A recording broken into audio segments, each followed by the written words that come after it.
Bon, on va commencer. Merci d'être là. Est-ce qu'il y en a qui ne connaissent pas Jung, Carl Gustav Jung, du tout? Ça vous dit quelque chose, Jung, au moins? Oui? Bon. Ce qu'on va voir ce soir, donc, c'est au fond l'entrée dans, appelons ça, vers le monde intérieur, mais on va commencer par le monde extérieur. Comment on s'adapte au monde extérieur? Par la persona. Alors, vous voyez, la notion d'individu chez Jung est assez complexe.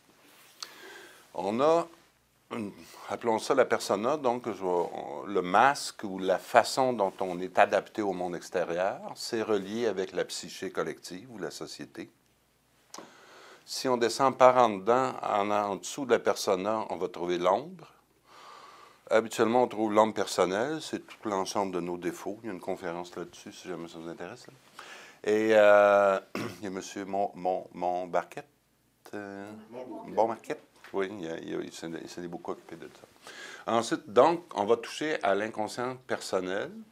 La dimension véritable de la personnalité, selon Jung, c'est le soi. Le soi, ça comprend votre moi, votre ego, mais aussi tout ce que vous ne connaissez pas de vous-même, vos capacités, votre créativité, et même si le terme fait peur aujourd'hui, votre âme aussi. Donc, qui habituellement pour Jung, c'est la notion d'anima et d'animus. D'anima chez l'homme, animus chez la femme. Et on touche ensuite à l'inconscient collectif. Avant d'arriver à ça, il faut vraiment se connaître soi-même et ne pas s'identifier avec la persona. C'est pour ça qu'il faut commencer par parler de la persona, si on veut entrer, si vous voulez, dans toutes les notions jungiennes. Vous savez que Jung, c'est 1875-1961. Hein? C'est un Suisse.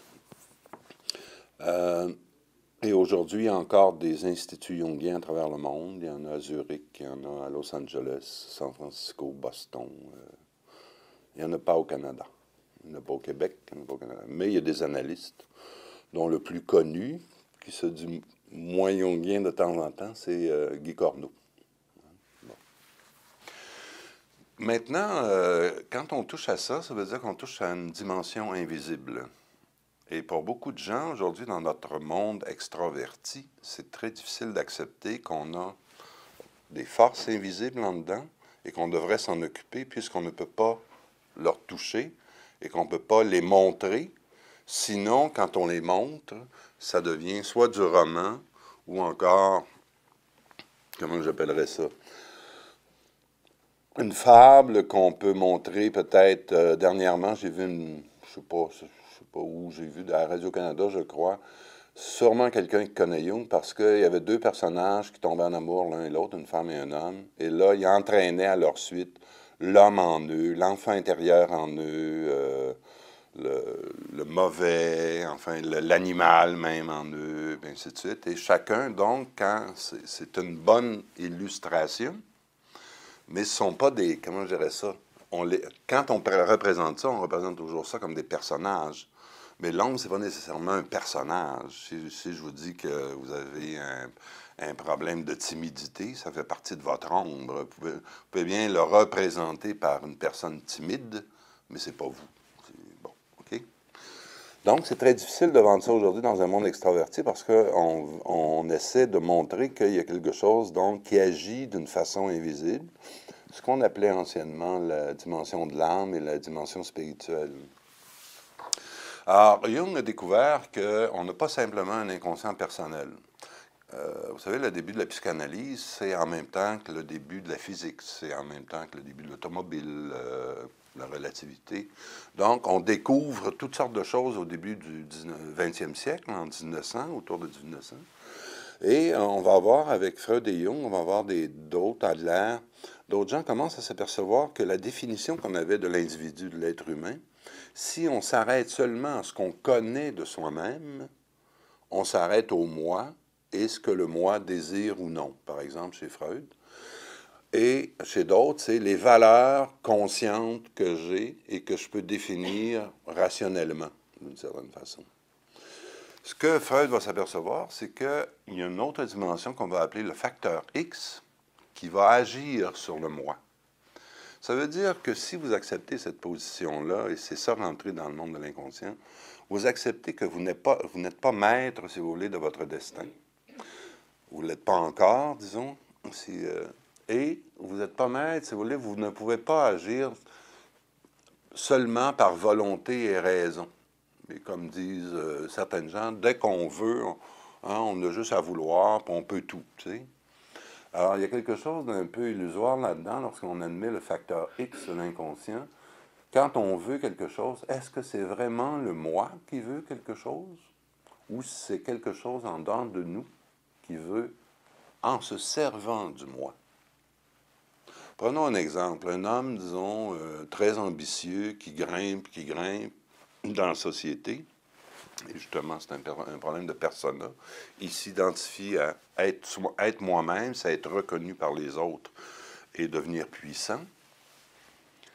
On va dire qu'il fait une analyse, ou maintenant qu'il y a un gros accident, puis il se remet en question, et il s'aperçoit que toute son ambition vient qu'il a voulu faire plaisir ou épater son père parce que son père ne s'est jamais occupé de lui.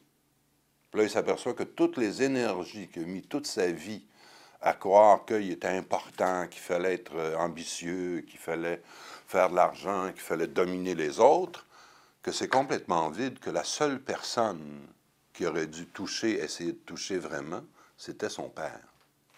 Alors, ça veut dire qu'il a été vécu par un complexe relié à son père et qui s'est servi du moi, d'une certaine façon, pour l'amener à devenir tellement puissant en espérant qu'un jour son père le reconnaisse. Puis disons que le jour où il est vraiment puissant, son père meurt d'une crise cardiaque. Pouf, il est fini, il ne sait plus quoi faire, il se jette en bas de son édifice, on va dire. Pas nécessairement, mais voyez jusqu'à quel point, par exemple, on peut le voir dans toutes sortes de domaines, c'est le domaine du facteur X, c'est-à-dire, on appelle le facteur X, on l'appelle inconscient, et Jung, il dit, on pourrait l'appeler démon ou Dieu aussi, d'une certaine façon. Mais si on demeure chez certains matérialistes, comme Freud, qui ne reconnaissait pas le divin, qui ne reconnaissait pas Dieu, ou ainsi de suite, il va l'appeler quand même complexe. Il va parler de complexe, il va parler d'inconscient aussi, mais d'inconscient personnel.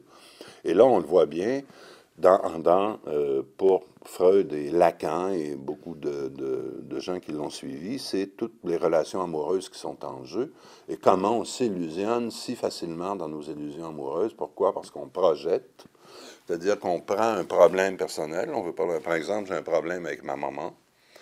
Je cherche toujours à avoir une présence féminine proche.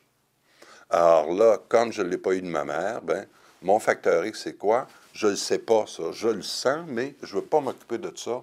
Non, je ne sais pas ça. C'est, je vais avoir une femme en arrière de l'autre. C'est Don Juan. Je vais avoir une femme en arrière de l'autre. Je les abandonne. Je m'en fous. C'est des femmes, j'en ai 10 000. Et, comme dans Mozart, dans le donjon de Mozart, je finis en enfer, je m'en fous. J'ai eu mes 10 000 femmes. Bon.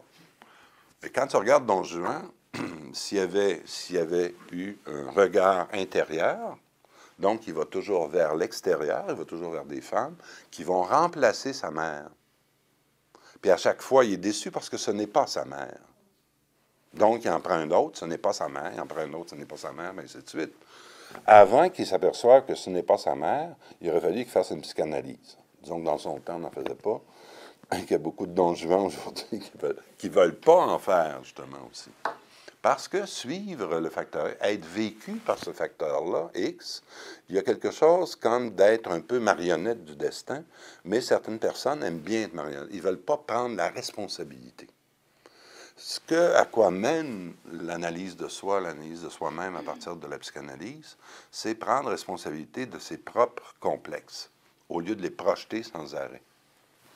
En projection, pensez au terme d'une projection de film. Vous avez votre film, on admet dans la psychologie analytique, on a notre propre monde intérieur. Et au lieu de le regarder soi-même et de dire c'est quelle partie de moi, est-ce que c'est une partie de moi, est-ce que c'est plus grand que le moi, on le projette sur un écran qui est la société et les autres. Alors là, on va dire par exemple le racisme. Qu'est-ce qu'un raciste fait? Il dit, moi, je suis supérieur, je me sens supérieur, il n'y a rien d'inférieur en moi, Donc, il ne reconnaît pas qu'il est humain. On a toujours quelque chose d'inférieur. Et là, il va chercher qui est inférieur selon la société, selon la culture dans laquelle il vit.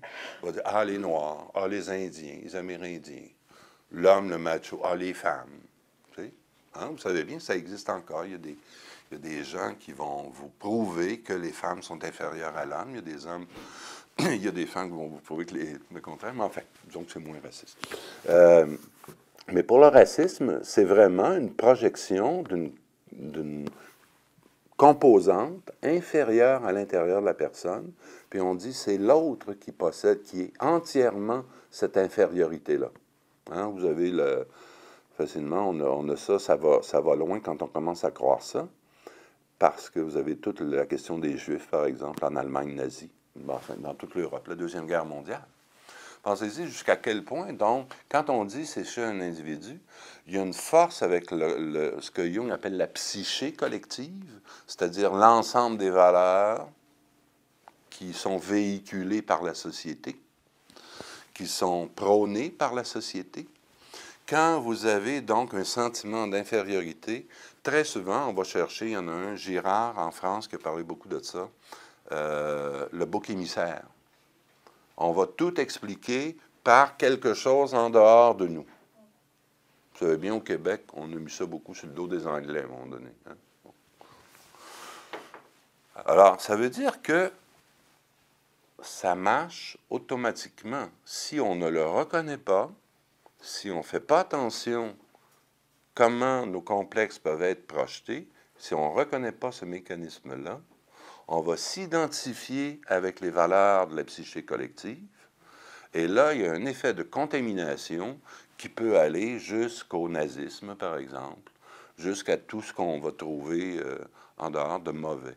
Et là, ce sont, évidemment, en particulier, je trouve, encore plus fort aujourd'hui, on vit beaucoup dans un monde de psyché collective, de valeurs qui sont véhiculées en particulier par la télévision. Et ce sont toujours des valeurs non individuelles. Une télévision, OK, ça vous appartient peut-être, mais ce n'est pas individuel, une télévision. Ça implique toujours un groupe, que ce soit le groupe, comme il y a un caméraman qui est là qui est en arrière, mais en arrière, habituellement, de toutes les émissions, il y a des réalisateurs, il y a des concepteurs, mais c'est eux autres qui nous envoient. Pensez à toute la publicité. Hein? Vous savez bien qu'à un moment donné, les effets de mode, les effets de vedettariat, je vais en parler un peu plus tard, il y a tout ça aussi. Jusqu'où on s'identifie à ça tellement facilement. Le phénomène Star Academy aujourd'hui, Star, pas juste toutes ces émissions de télé-réalité, les gens croient que s'ils passent, s'ils ont une image, donc une persona, un masque électronique, que moi j'appelle, un masque de télévision, il existe plus que dans leur propre chair, dans leur propre vie. Ça les fait plus exister. Et c'est vrai que parce qu'on vit dans une psyché collective qui cherche beaucoup la renommée, dès que vous passez à la télévision, dès que des gens passent à la télévision, ils acquièrent une sorte de, pas de vérité, mais plutôt de, oui, de présence, mais je veux dire, on leur accorde un savoir, si vous voulez, ou des connaissances plus grandes que ce qu'ils ont. Vous savez bien, la plupart ici, je suis presque sûr que si on vous demandait c'est quoi l'amour, vous pourriez nous dire c'est quoi dans vos vies, et ainsi de suite. Si on vous braque une caméra dessus, puis là, on vous dit c'est quoi l'amour, d'un coup, vous devenez spécialiste de l'amour, puis là, il va y avoir 1 million de personnes qui écoutent, puis disent ah oui, c'est. Puis là, ah oui, peut-être. Puis là, vous le savez, le nombre de tweets qui viennent nous parler de n'importe quoi à la télévision et que, juste pour parler, c'est pour le spectacle, au fond. Et pourtant, on leur accorde. Et il y a cette. D'après moi, on vit dans une sorte d'irréalité, de rêve, au fond, collectif, où on croit que ce qui passe à la télévision, c'est plus vrai que ce qui se passe dans le réel. Ça va aussi loin qu'il y a des gens, aux États-Unis, par exemple, j'avais lu ça, il y a eu un vol de banque à un moment donné, à je ne sais pas quelle ville, là, et les gens, il y a une personne qui s'est fait tuer, tout le monde a continué à marcher, il était sûr qu'il était dans un film de police. Parce qu'on est, on est habitué à voir ce qui est réel, c'est ça, c'est ce qui passe à la TV. Donc, c'est joué. Donc, ça devient comme une sorte, vivre dans l'illusion. Il y a aussi des choses bonnes. Je l'écoute, la télévision, je la regarde. Je veux dire. Je ne dis pas ça parce que c'est mauvais en soi. Ce que je dis, c'est si vous cherchez la vérité de vous-même, vous ne la trouverez pas ni à la télévision, ni dans un livre, ni dans cette conférence-ci. Il faut faire un travail qui admet une solitude, une capacité de vivre avec soi-même et de se regarder, de s'examiner en profondeur, de s'analyser. Là, on tombe dans la philosophie. Ce que je vous dis là, c'est très ancien, ça remonte à Platon, il y a 3000 ans. Ça fait longtemps que... Et pourtant, aujourd'hui, quand on parle de ça, hey, aller tout seul dans son coin, puis arrête de te regarder le nombril, tu sais, hein? On a une dépréciation aujourd'hui dans notre monde. Donc, si je reviens un petit peu à mon schéma, voyez en haut, psyché collective, donc, c'est ce que je vous ai dit, ça comprend la télévision, les journaux, toutes les valeurs qui sont amenées. C'est comment un individu, donc, comment il est, comment il va, c'est un peu comme n'importe quoi, je veux dire, une table, bon, mais il y a de l'air là, puis il y a un mur là. Comment on est en relation avec ça? C'est par la persona. Persona, ça vient du latin, ça veut dire personus, par le son. Hein, sonus, son, soni, le son. Bon. Pourquoi? Parce que à l'époque grecque et romaine, on avait des masques de théâtre. Et ces masques-là, on les appelait persona, parce que très souvent, le masque était fait, couvrait l'usage, donc représentait un personnage, et à la bouche, il y avait comme un haut-parleur. Vous savez, là, on voit ça des fois, là, les haut-parleurs, là. Bon, mais il n'y avait pas d'électronique, eux autres, là. Mais ça projetait un cornet, voilà. Donc, ça projetait personus, ça projetait la voix. Alors, la persona, c'est à la fois le masque social qu'on porte, mais à la fois ce qu'on projette vers les autres et en même temps ce qu'on projette comme moi idéal, comme idéal du moi, et qu'on voudrait que les autres acceptent comme moi. Ça veut dire que ça va toujours, c'est pas quelqu'un se lève et dit « je suis le plus grand artiste au monde », ça donne rien. S'il passe 100 fois à la télévision puis qu'il amène quelques œuvres, on va dire « ah, quel grand artiste ». Puis s'il y a des vrais critiques, peut-être ils vont juger que c'est plus ou moins. Je sais pas, là, on a eu le cas, là, vous avez vu les journaux. Laissez-moi vous dire que les peintures du gars, là, des Rolling Stones, là, qui se vendent de 10 000 puis 15 000 puis 20 000 parce qu'il prend des photos puis il les reproduit, c'est ça qu'il fait, hein, quasiment par numéro. S'il n'y avait pas sa persona de Rolling Stone, il n'y a pas un chat qui achèterait ça. Ou peut-être quelques-uns, mais ça ne se vendrait pas sûrement au prix qui est vend. Donc, voyez jusqu'où peut aller la persona. Selon que vous êtes reconnu ou non par la société, vous pouvez vous définir vous-même selon cette société. Mais le problème, ce qu'il y a avec la persona, c'est que ce n'est jamais individuel. On va prendre un exemple. Je suis, on va dire, avocat. Je porte une toge, et là, on me reconnaît, j'ai suivi des études, on me reconnaît comme avocat. Mais les avocats, ce n'est pas l'individu. Moi, disons, si Germain Beauchamp est avocat. Germain Beauchamp, il n'est pas avocat à sa naissance. Je vais entreprendre une série d'études et je vais me rejoindre à une je ne sais pas si c'est pas un syndicat d'avocats, là, mais bon, le barreau. Pour devenir, donc, c'est pas moi qui décide vraiment que je suis avocat. C'est le barreau, c'est les études que j'ai faites, et ce n'est pas moi comme individu qu'on connaît. C'est en fonction des études, en fonction aussi de ma capacité à connaître la loi. Une persona n'est jamais individuelle, puisqu'elle est le regard que la société donne de l'individualité d'une personne, mais non pas de l'individu comme, si vous voulez, être humain, unique, individu. Individu, ça veut dire indivisible. Donc, on le voit plus quand on s'identifie à la persona dans tous ces cas-là, où on a des uniformes. Hein? Le médecin, son sarrau blanc. Avant, il y avait l'infirmière avec sa petite calotte, le policier avec son uniforme, le soldat. Pensez le pâtissier, le cuisinier, avec habituellement ces trucs. Je prends ça, puis je mets ça sur le dos de quelqu'un d'autre. Si je ne lui parle pas, je vais dire, voici un pâtissier, voici un policier, voici un avocat, voici ça. C'est donc dire que on peut le faire, c'est une étiquette qui est en jeu, et non pas, encore une fois, l'essence de la personne.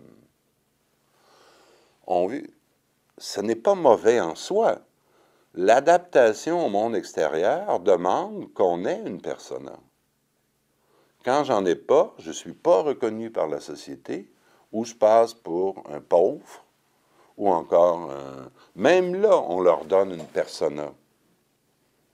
Hein? L'itinérant. Voici un itinérant qu'on dit.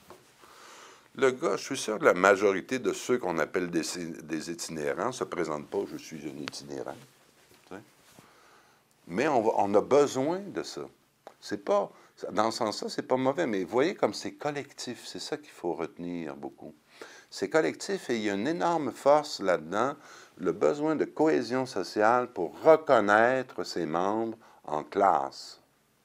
Quand on regarde cette notion de persona-là, on s'aperçoit que nous, c'est assez flexible. Vous savez, enfin, le rêve américain, c'est de dire je peux partir d'une persona de rien et devenir président, ou devenir millionnaire, ou devenir... Bon. Mais dans certaines sociétés, si on pense aux Indes, à l'Inde, par exemple, c'est moins vrai aujourd'hui, mais n'empêche que durant un certain temps, la naissance vous donnait votre persona. Si vous étiez un intouchable, ça veut dire la classe la plus basse, vous naissiez et si vous aviez des enfants, ils continuaient à être intouchables, vous aviez une classe. L'autre, c'était les guerriers, l'autre, les prêtres, les brahmanes. Donc, quand vous naissiez dans cette classe-là, on vous donnait... Aujourd'hui, c'est moins. Ça, dans notre société, puis surtout, même aux Indes, je ne sais pas moi, le wise guy, même un intouchable qui est bien brillant dans l'informatique, il peut grimper bien vite là, aux Indes, aujourd'hui. Mais n'empêche que même aujourd'hui, vous savez bien, si vous venez d'une famille plus ou moins riche, plus ou moins bourgeoise, plus ou moins, vous avez un statut en naissant. Hein? On dit naître avec une cuillère d'argent, par exemple. Donc, la persona, c'est d'abord aussi une persona familiale. Jusqu'où vous êtes identique à votre persona familiale. Vous avez la persona aussi, évidemment, la persona de la société, de votre culture. Vous naissez, et puis quand je dis familial, ça peut s'étendre au clan aussi. Tout votre clan, votre famille des deux bords, comme on dit. Jusqu'où vous êtes identique à ça. C'est-à-dire qu'en dehors de ça, vous vous sentez, les gens qui s'identifient à la persona familiale, si la famille disparaît, ils ne sont plus rien. Ils n'existent plus, ils tombent en dépression, et ainsi de suite. Vous avez la persona aussi, donc, on pourrait dire la persona culturelle. La plupart ici parlent français. Bon, ben, quand on parle une langue, on a une persona à partir de la langue. Puis là, bon, ben, si vous allez dans un autre pays où il y a une autre langue, on vous reconnaît comme, on va dire, ah, ils viennent soit du Québec ou de France ou Luxembourg, n'importe où, comme francophone. Mais on vous donne la persona. Vous voyez, quand vous amenez la langue française, et je ne sais pas, on va dire québécois, que ça commence à être connu, mais si vous allez en France, ben ils vont vous dire, connaissez-vous Charlebois, connaissez-vous Céline Dion, connaissez-vous, ainsi de suite, comme si tu apportes toutes les vedettes, si on veut, ou les gens connus de cette persona collective. Et on a la persona occidentale aussi qui nous suit. Si vous avez voyagé le moindrement dans les pays dits du tiers-monde, ils vous reconnaissent immédiatement, puis même ils nous considèrent un peu comme des... Pour eux autres, on vit au paradis. C'est quasiment devenir blanc même. On peut dire qu'il y a comme un côté blanc occident, là. Mais pas tout le temps. J'ai entendu une bonne, c'est à Fosse-aux-Lyonnes, l'autre fois j'ai trouvé très drôle, c'est que, imaginez ici, si vous êtes, on va dire, en moto et il pleut très fort, et là, vous voyez une maison, vous rentrez dedans. les gens qui sont dans la maison vont dire, qu'est-ce que tu fais là? Ils vont vous sacrer dehors, ben, on va vous tirer dessus, comme c'est arrivé aussi à une autre histoire que j'ai lue. C'est une des filles là, qui fait la pause au dents. Elle compte ça, elle est avec son chum, ils sont en Thaïlande, il pleut, tu sais, vous savez, quand il pleut là-bas, c'est vraiment averse. Alors, ils sont sur un chemin, ils s'arrêtent une fois, c'est un abribus, ils pensent que c'est un abribus, en tout cas, ils restent là un bout de temps, ils s'arrêtent un peu, ils continuent, il pleut encore tellement fort, ils voient à moitié, ils rentrent dans un autre abribus long, ils commencent à regarder, imagine, ils sont avec leur moto, c'est pas des grosses Davidson, mais quand même, ils sont avec leur moto, puis là, il y a une femme qui est assise, il y a un chaudron en dessous de son siège, à côté, il y a un autre avec un enfant, ils s'aperçoivent qu'ils sont rentrés dans une maison, puis les gens leur sourient. Puis là, il s'excuse, puis il s'en va, puis les gens leur sourient. Ils les ont laissés rentrer. Tu sais, la notion de persona là, est très, très... Vous voyez, jusqu'à quel point, pour eux autres, c'est pas si important ça, la persona. Parce que nous, selon notre degré de persona, jusqu'où on va permettre à d'autres gens d'entrer, est-ce que vous êtes à égalité de ma persona ou non? Donc, la persona, elle marche sur une hiérarchie. Parce que dans la société, il y a toujours une hiérarchie. À la limite, certains font remonter la persona à tous les groupes animaux supérieurs où on va trouver des alphas, donc des mâles habituellement, supérieurs. Hein? Un alpha, c'est la lettre A. Donc, par exemple, je sais pas, chez les loups, ben, le mâle alpha, il y a sa femelle alpha, puis les autres loups, il faut qu'ils attendent. Ils n'auront pas de femelle avant que le mâle alpha décide. Donc, c'est comme si on cherche nos alphas, nos hommes politiques, nos millionnaires, nos vedettes. Et là, ça dépend. Vous avez tout, là, c'est en grec, mais prenez le mâle A, mais là, vous avez, disons, 20 jusqu'à Z, vous pouvez en mettre des degrés. Et comme vous le savez, habituellement, ben, il y a moins de A que de Z. Disons. Alors, quand on vit dans un monde où on valorise toujours le A, c'est certain qu'on peut, beaucoup de gens, vivre des problèmes comme si c'était des problèmes réels de leur personnalité parce qu'ils se sentent inférieurs, parce qu'ils ne sont pas alpha. Mais quand tu regardes, c'est qu'est-ce qui est en jeu, c'est quelque chose qui appartient même pas à l'individu, ça appartient au groupe. C'est des signes de reconnaissance qui nous permettent, si vous voulez, de dire lui est alpha ou non. Est-ce qu'il est heureux? Est-ce qu'il est bien dans sa peau? Est-ce qu'il se connaît soi-même? Hein, la misère des riches.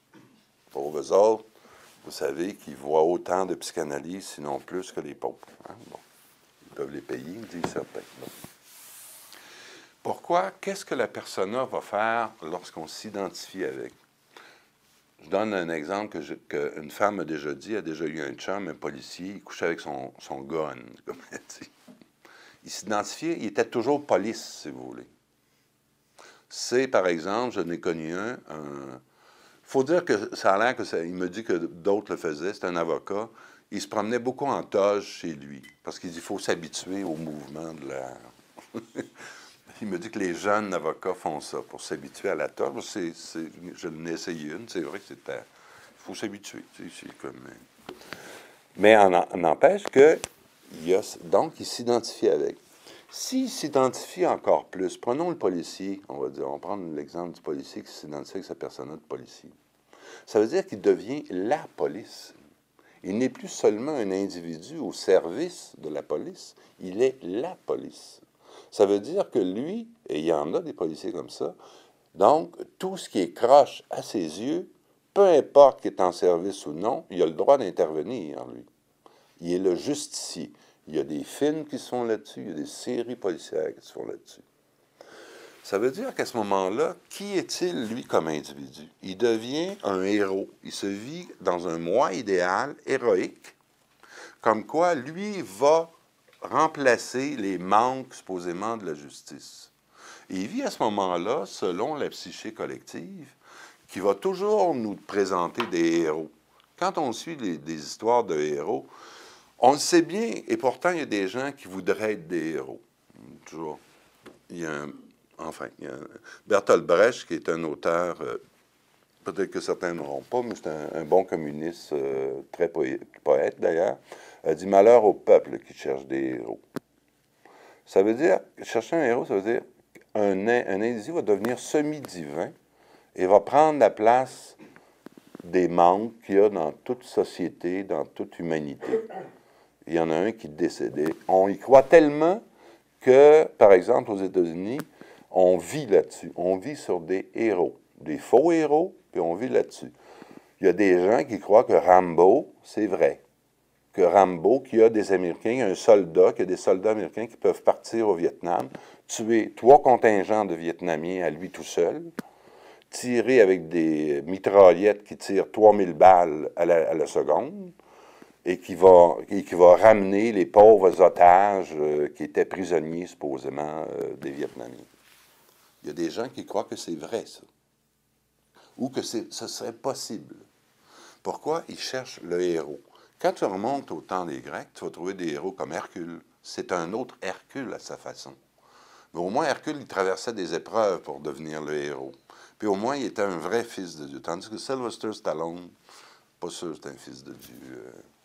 Dans un des films, il y en a qui ont dit que c'était un extraterrestre qui était en exil. Mais enfin, un autre film. Mais tout ça pour vous dire donc que l'identification, si je prends le policier, si je prends l'avocat, lui, il va dire « je suis, moi, le droit ». Donc, j'ai le droit, dans sa vie privée, il va, comme le policier peut le faire il s'identifie avec sa persona, il va dire « j'ai le droit de régler, par exemple, qu'il y a une famille, mais j'ai le droit de vérité, de fausseté, d'accuser de justesse ou d'injustice ou de justice sur tous les membres de ma famille, parce qu'il demeure avocat. » Et lui, à ce moment-là, s'identifier avec le personnage, ça veut dire, comme individu, si je ne me connais pas, ça me donne la force collective. Ça me donne une énergie qui vient non pas de moi-même, mais qui est donnée par des idées qu'on se fait de c'est quoi un héros, de c'est quoi un justicier, de c'est quoi un avocat. Ça veut dire donc, si durant une certaine période de temps, vous vous identifiez avec la persona, vous tombez ce que Jung appelle en état d'inflation. Inflation, ça veut dire orgueil. Ça veut dire, c'est la grenouille qui se prend pour le bœuf. Vous connaissez, il y a une fable de La Fontaine. C'est une grenouille qui se prend, bon, ben, elle commence à vouloir se gonfler, mais qu'est-ce qui arrive quand la grenouille se gonfle? Elle pète, elle crève. Donc, habituellement, les gens qui s'identifient à la personne, effectivement, vont crever à un moment donné, vont éclater. On ne peut pas s'identifier. Mais cependant, il y a quand même un danger. Prenez un bonhomme comme Hitler, qui s'identifiait, lui, à une persona collective, comme chef de horde, comme lui, c'est exactement, il suit les normes des loups. D'ailleurs, il voulait qu'on l'appelle Wolf, comme loup, c'était son surnom. Donc, il se prenait pour le mâle alpha. Et là, il est dans une situation donnée. Pourquoi, pensez-y, pourquoi on l'a élu, Hitler, en Allemagne? Il a été élu. Il a pris le pouvoir par la force, par la suite, mais il a d'abord été élu par toutes sortes de méthodes. Mais aujourd'hui, vous savez bien comment ça marche. Mais n'empêche qu'il a été élu. Ça veut dire qu'il répondait à une image collective. L'Allemagne sortait de la Deuxième Guerre mondiale. La Première Guerre mondiale avait été humiliée, il y avait des dettes, il y avait du chômage partout, et le bon bouc émissaire qu'il y avait, parce qu'une partie des banques était tenue par les Juifs, on va dire, c'est les Juifs qui prennent tout leur argent, notre argent, puis ils nous volent. Alors, il y avait un bon système pour que les gens disent, je ne veux pas, moi, savoir en tant qu'individu, que je sois allemand ou non, c'est quoi mon problème. Je dis, c'est le problème, c'est les Juifs. Si j'élimine les Juifs, je vais devenir pur, la pureté du sang, qu'il disait, puis ainsi de suite. Vous voyez donc jusqu'où ça peut aller, l'identité, l'identification avec la persona, par contagion psychique, par contamination dans la psyché collective, peut amener des dictatures. Et on le voit présentement, ça ne va pas jusqu'à la dictature, ça ne va pas jusqu'à Hitler.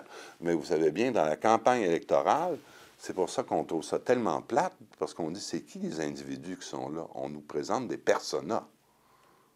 C'est des personas qui nous parlent, qui disent, au nom des Canadiens et des Canadiennes, puis au nom de ci, moi je représente le peuple québécois du samedi, l'autre dit non, moi je représente les travailleurs.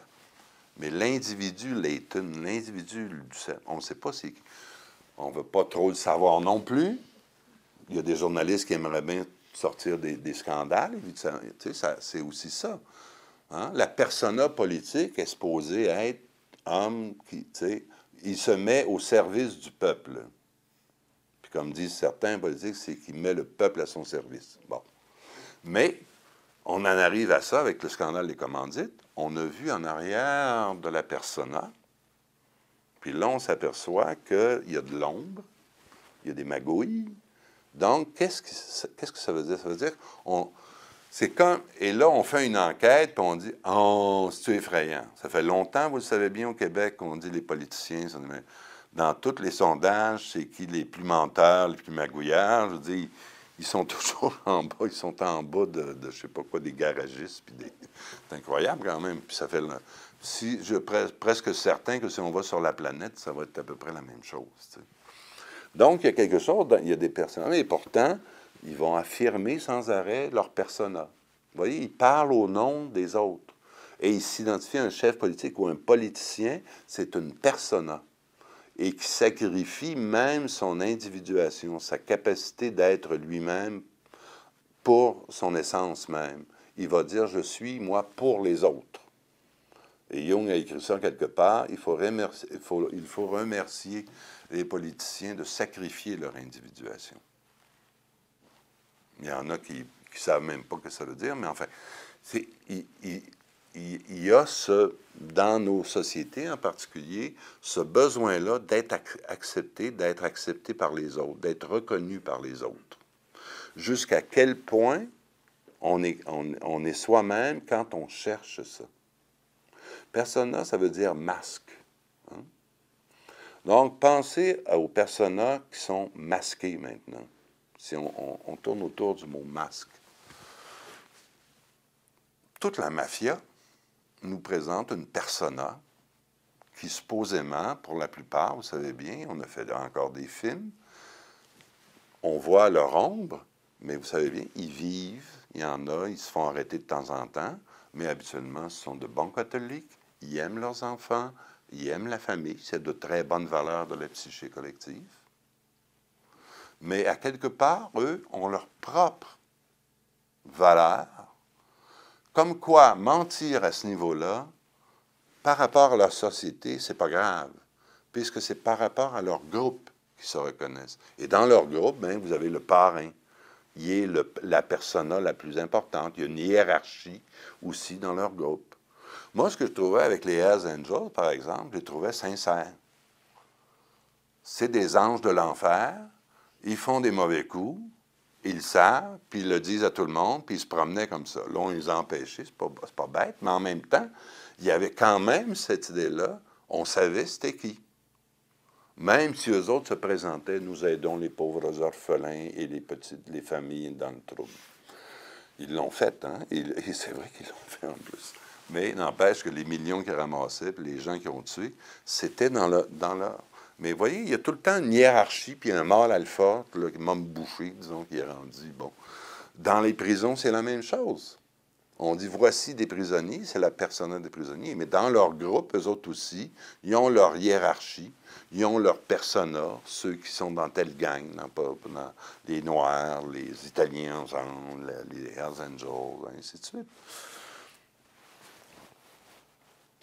Jusqu'à quel point, à ce moment-là, on peut dire que notre société permet qu'on puisse développer vraiment notre individualité profonde et ce que Jung appelle le soi.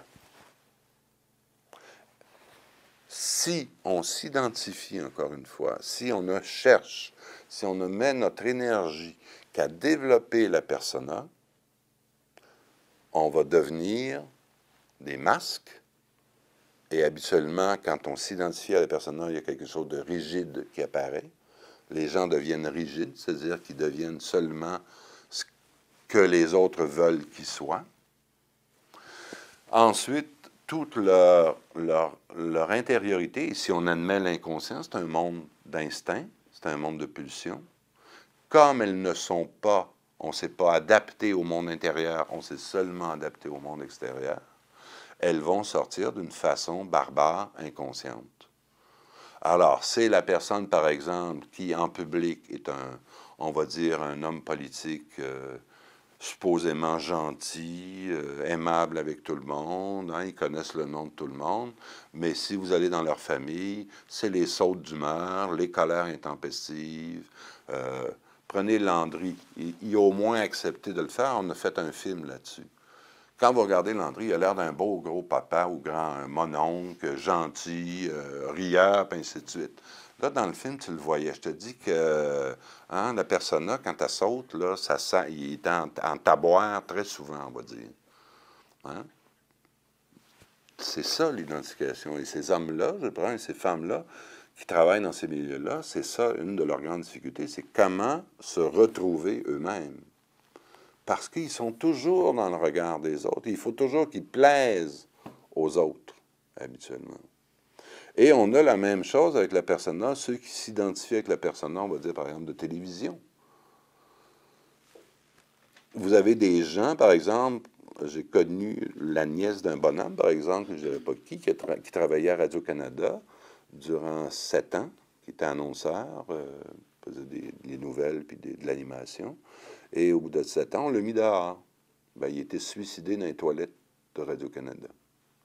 Parce qu'il n'existait plus aux yeux des autres. Et il y a et je peux vous dire, j'en ai eu des comédiens et des comédiennes. J'ai déjà travaillé dans ce milieu-là quand j'étais plus jeune.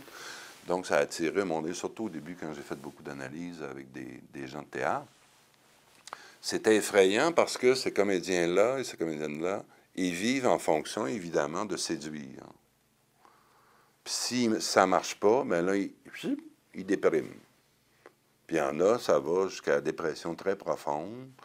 Et là, il y en a qui vont être tentés par le suicide ou non. Dès qu'ils ont un bon rôle, dès qu'ils ont une bonne série, oups, là, ils sont... Le monde est beau, ils peuvent se prononcer sur n'importe quoi. Hein, ils deviennent... Ils prennent, vous voyez, c'est comme si littéralement, il y avait une somme d'énergie que le public donne. Puis comme disait l'autre, la poune, j'aime mon public. Elle a bien raison, c'est vrai que c'est le public qui est fait vivre. Alors, quand il ne l'aime pas, ben c'est ça. Pouf, il retombe. Mais si vous existez juste en fonction de l'amour du public, quand il n'y a plus l'amour du public, c'est comme tous ces vieux comédiens, par exemple, qu'on ne prend plus, ils dépriment. J'ai connu des comédiennes, par exemple, passées la quarantaine, la cinquantaine. Je vous dis que c'était amer, l'amertume qu'il y avait, parce qu'ils ont connu la gloire à un moment donné. Et tous ceux qui ont vécu seulement pour la gloire, quand la gloire s'en va, il ne reste pas grand-chose s'ils n'ont pas développé vraiment autre chose. Alors, c'est pour ça souvent qu'ils viennent en analyse, d'ailleurs, c'est pour ça mieux se connaître soi-même, eux-mêmes. Mais quand même, vous voyez jusqu'à quel point aujourd'hui, on dit « Ah, devenez connu, ayez la gloire, et vous allez exister plus. » Donc, on est dans un problème. Il y a un problème actuel dans nos sociétés. On définit l'individu selon le degré de renommée et de richesse qu'il peut y avoir. Puis ça va loin. On est rendu avec des sortes de critères physiques, de beauté, de jeunesse, et d'abord qu'on paraît bien, quelque part. C'est ça qui est en jeu. Remarquez, ça a toujours été, chez les Grecs, on admirait la beauté des jeunes, et ainsi de suite. On revient peut-être à ça, vu que le christianisme est parti dans. Moi, je m'intéresse beaucoup à certains philosophes, comme René Descartes, par exemple, qui est un philosophe du 17e, 18e siècle. 17e. C'est juste pour vous dire, quand on lit à cette époque-là, ce qu'on cherche, c'est sûr qu'il y a de la persona. Mais ce qu'on cherche, c'est jamais la beauté physique. C'est la capacité, soit la dévotion, on cherche des saints dans l'Église catholique, soit on va chercher l'intelligence. Mais on n'aura jamais ce critère, ou très peu, dans les classes aristocratiques. Puis encore, un aristocrate laid, s'il est aristocrate, ça passe. T'sais. Et alors qu'aujourd'hui, on est dans un monde comme ça. Vous savez bien, être beau, riche et célèbre, c'est le top du top de la personne-là. Et on fait des émissions là-dessus. Et vous savez bien, je ne sais pas si vous avez déjà essayé d'écouter ce genre, mais très souvent, c'est une niaiserie, d'une platitude monumentale. la personne qui est là, voici, j'ai ici mon design à 3 000 $, et là, j'ai des rideaux à 10 000 $. Qu'est-ce que ça peut nous foutre? Mais il y a des gens qui écoutent ça pour dire, pourquoi? Parce qu'en dedans de nous, il y a ce besoin de dire, j'existe si on me reconnaît. D'où ça part, ça, ce vieux besoin-là? Il est très simple, c'est là, on est en psychanalyse, c'est comment j'ai été vu dans ma propre famille, et en particulier dans les yeux de ma mère, quand j'étais enfant. Hein? On existe, l'enfant existe parce que la mère va chercher son regard. Donc, le regard qu'on recherche, c'est un regard à la fois de père et de mère bienveillante. Et là, ça veut dire quoi? C'est qu'on s'infantilise à chaque fois. Puisqu'on le sait, on est prêt à faire des bassesses pour avoir cette renommée, cette gloire et être vu, être aimé, à quelque part. Donc, à chaque fois, encore une fois, qu'on s'identifie avec l'image publique qu'on croit avoir et qu'on veut avoir, qu'on idéalise, on s'éloigne de soi-même. Je vous recommande, hein, si vous voulez aller plus loin là-dedans, c'est un des livres les plus importants de Jung, c'est la dialectique du moi et de l'inconscient. Dialectique, c'est le dialogue entre le moi et l'inconscient. Jung a écrit ce livre-là après sa rupture avec Freud, où il ne reconnaissait pas seulement, pour Freud, hein, l'inconscient est seulement personnel. C'est au fond la poubelle de tous nos désirs inacceptables, on va dire. Et Jung disait non, l'inconscient, c'est pas juste une poubelle, c'est un réservoir de créativité et la créativité de soi-même aussi. On a un instinct à devenir soi-même. Mais évidemment, la société, c'est ça qu'on parle, la persona, c'est pour ça que c'est si important d'en parler, l'identification. Si on prend, disons, comment se construit la persona, je vous l'ai dit, donc on parle de famille, et ainsi de suite. Alors, dès la naissance, on a notre nom. Si vous voulez la persona, si vous voulez savoir c'est quoi, bien, ouvrez votre portefeuille, ou je ne sais pas quoi, et toutes vos pièces d'identification, c'est votre persona. Votre numéro d'assurance sociale, votre carte de crédit, tout ce que vous voulez. Vous savez que des gens, un des signes pour reconnaître des gens qui sont suicidaires et qui veulent passer à l'acte, c'est que très souvent, ils vous donnent leur pièce d'identification. C'est un des signes. Si jamais quelqu'un est bien désespéré, puis il vous donne son portefeuille, puis tout le reste, ça veut dire qu'il ne se reconnaît plus comme persona. Et je vous garantis que c'est vrai. J'ai même aidé, à un moment donné, c'est une de mes amies qui avait quelqu'un, une de ses amies, que moi je ne connaissais pas, mais qui était à Albert Prévost à l'époque. Elle arrive chez moi, puis elle dit, c'est drôle, elle m'a donné son portefeuille. Mais j'ai dit, tu vas téléphoner tout de suite, puis tu vas avertir qu'elle est en danger, elle veut se suicider. Et effectivement, ils l'ont pris à aller se jeter dans la rivière des Prairies. C'est un signe, vous savez. Donc, ça veut dire qu'on s'identifie à ce que la société, comment la société nous détermine. Alors aujourd'hui, c'est être un citoyen, c'est hein? Et c'est utile. Encore une fois, il ne faut pas penser que la persona, c'est quelque chose qui doit disparaître.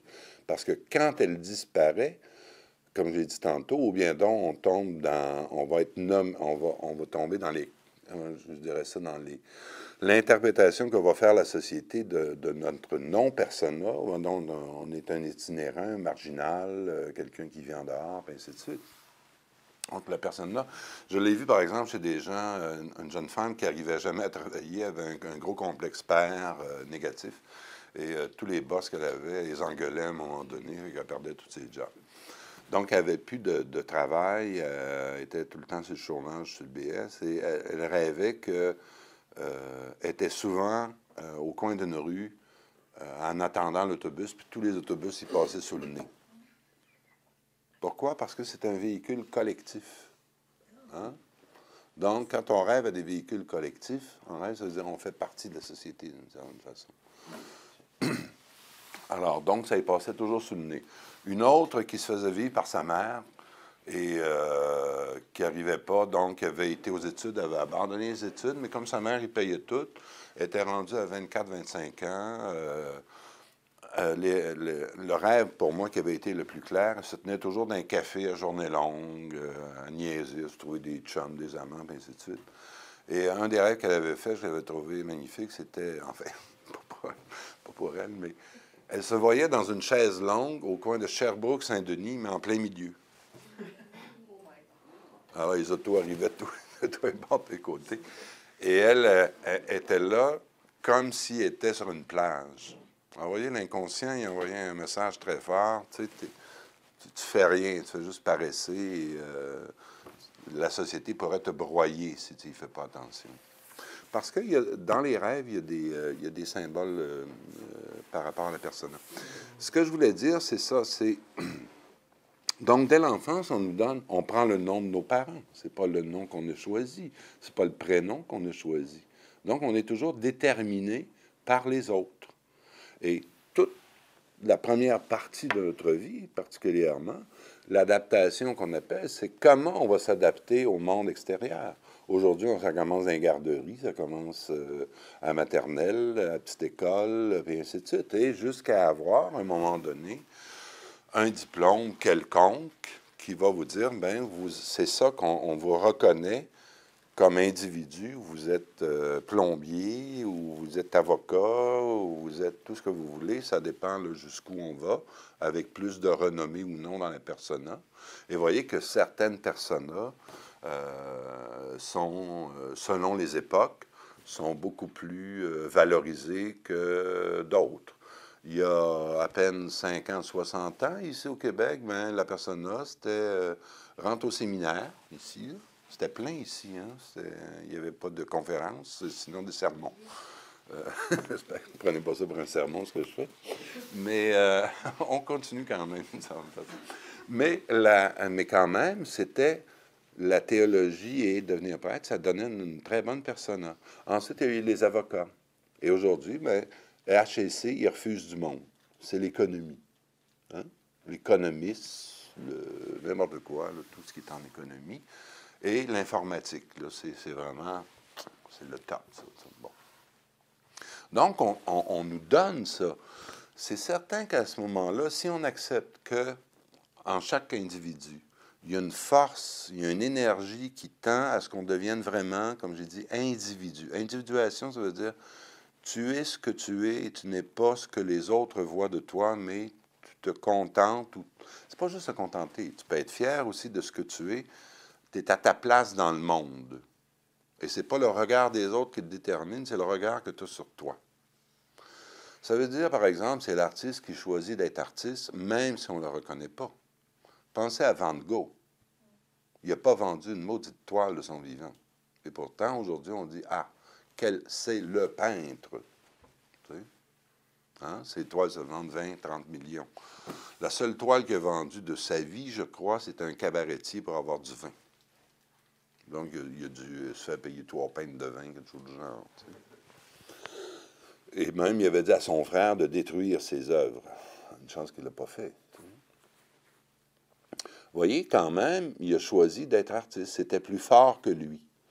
L'individuation, selon Jung, c'est peu importe ce que vous allez traverser, si vous avez à être peintre, vous allez l'être. Si vous avez à être un voleur, même, vous allez l'être. Si vous avez, je ne sais pas, n'importe quoi. Mais, donc, ça veut dire qu'on peut, si on est dans une famille assez équilibrée, pas trop dysfonctionnelle, comme on dit, on peut arriver habituellement à choisir ou quelque chose en dedans de nous aide à choisir ce qui est vraiment notre place dans la société. Donc, il y en a qui ne se trompent pas. Il y en a qui vont devenir avocats. Oui, ils vont devenir des bons avocats, puis ça fait longtemps, puis ils ont ce talent-là. Mais si tu nais dans une famille, on va dire, juste d'avocats, puis là, les parents disent, il faut que tu sois avocat, mais toi, tu as des talents, on va dire, d'écrivain, puis tu écris dans la cachette, puis ainsi de suite, mais tu vas laisser ça de côté parce que ta famille, c'est des avocats. Donc, tu choisis la personne. Et très souvent, ces gens-là vont devenir avocats, mais mauvais avocats parce qu'ils n'aiment pas ça. Mais ils vont le faire parce que ça leur donne une renommée, une façon d'être et qu'ils sont en accord avec la famille, donc ils ont moins de chicanes avec leur famille. À un moment donné, je ne veux pas trop rentrer là-dedans parce que je n'en ai pas parlé du tout, mais je fais parfois ce qu'on appelle des tests de type psychologique. Est-ce que vous êtes introverti ou extroverti? Et on peut reconnaître là, qu'est-ce qui est vraiment notre voix, notre façon, notre attitude face au monde. Je me souviens d'avoir rencontré 2 personnes en particulier, 2 femmes à un moment donné où je faisais des tests, ça leur donnait, c'était deux introvertis qui étaient de type, on appelle sentiment, et donc qui aimaient les relations avec les autres, qui aimaient reconnaître l'esthétique, ainsi de suite, la beauté des choses, mais aussi se dévouer pour les autres.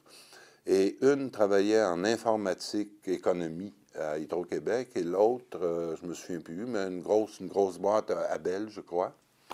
Et tous les deux, ils avaient fait, celle à Hydro-Québec, juste pour vous dire, avait fait 4 tentatives de suicide. Elle était toujours en dépression. Elle demandait des congés. On lui donnait 6 mois. Elle revenait. Elle a vu des psys, puis ainsi de suite. J'ai dit, toi, quand tu avais 16 ans, qu'est-ce que tu voulais faire? Ah, moi, je voulais, elle dit, c'est niaiseux, je voulais quasiment être missionnaire. Elle dit, moi, ce que j'aurais aimé, c'est aller dans un pays du tiers-monde et aider les gens. J'ai dit, pourquoi tu le fais pas? Ben, elle dit, ma mère, elle ne m'accepterait jamais. J'ai dit, quel âge que tu as? 26 ans. Sa mère, pour elle, c'est elle qui avait dirigé sa vie. Pour elle, il fallait qu'elle ait une bonne job payante, c'est économie informatique.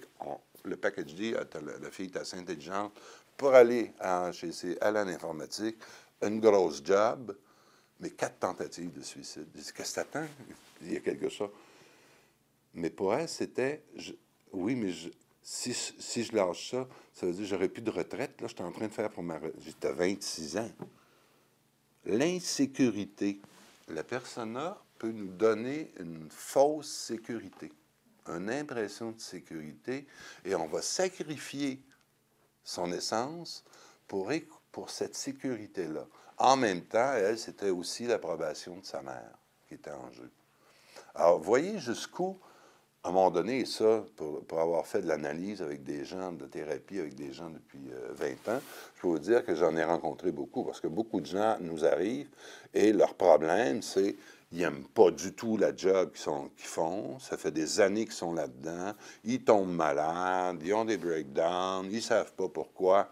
Et là, tu commences à fouiller et tu t'aperçois qu'ils ont obéi à la société, ils se sont fait une persona, ils sont rendus à tel endroit, mais ils ne sont pas eux-mêmes. Et c'est un des signes, si vous voulez, qu'on est dans une mauvaise persona, c'est quand on s'aperçoit qu'on n'est plus adéquat, qu'on s'ennuie à mourir dans la job, puis qu'il faudrait en changer. Mais voyez, le pas qui est à faire, la société ne le permet pas non plus. L'autre signe de ça, c'est les gens qui sont tellement identifiés à leur persona que s'ils perdent leur job, ils meurent. Vous savez qu'il y a des gens qui se suicident quand ils perdent leur job. Ça existe, là, il y en a. Et comme on vit dans une société où on met beaucoup de monde dehors de ce temps-là, beaucoup de gens ne le prennent pas. Ils vont tomber en dépression. Ou encore, ils ont même fait un film avec ça en France. Il y a un bonhomme qui s'était fait mettre dehors d'une banque, je crois, et que durant 20 ans, il a fait croire à sa famille qu'il était encore à la banque. Espagnol? Oui, bon, oui, hein, bon. Bon, ben, il y en a eu un au Québec aussi comme ça.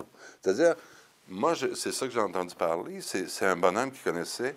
Le bonhomme avait perdu sa job à un endroit. Alors, tous les jours, il se levait à 7 heures, il s'habillait avec son habit et sa petite mallette, et il sortait. Et sa femme était sûre qu'il s'en allait travailler.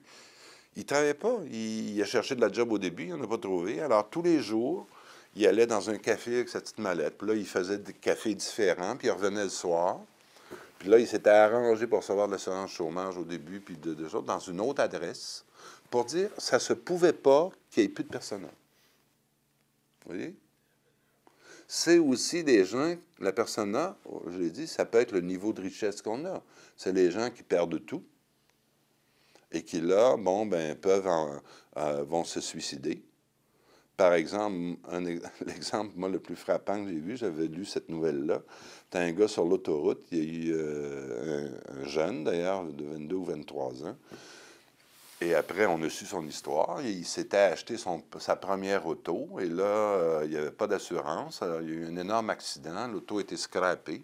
Et il était un peu d'un milieu interlope, par exemple. Donc, en tout cas, il y avait un fusil, il s'est tué sur place. En disant aux gens, je ne peux rien, j'ai plus de char.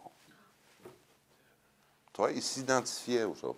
L'autre exemple, on le voit bien, ils en font même des annonces et de la publicité, c'est le contraire. C'est quelqu'un qui a une petite persona, on va dire, qui vit moyennement, et d'un coup, ils gagnent 20 millions à la loto. Et là, hein, vous voyez, ils nous le montrent d'ailleurs, ils ne sont pas adaptés à la nouvelle persona. Ils montent à cheval, il est sur l'autre bord. Il y a un chauffeur pour son auto, il monte avec. Ou ben non, il veut conduire la Rolls-Royce lui-même. Bon. Il n'est pas adapté. Vous voyez, la persona, donc, c'est une adaptation. Et ça prend du temps à s'adapter. Et quand on change trop radicalement, effectivement, il y a des gens qui se retrouvent devant rien. Alors, c'est surtout ça que je voulais dire. On commence enfant, adolescent, et là, on arrive à un moment donné où on est obligé de choisir une persona. Puis on est obligé habituellement d'en choisir une.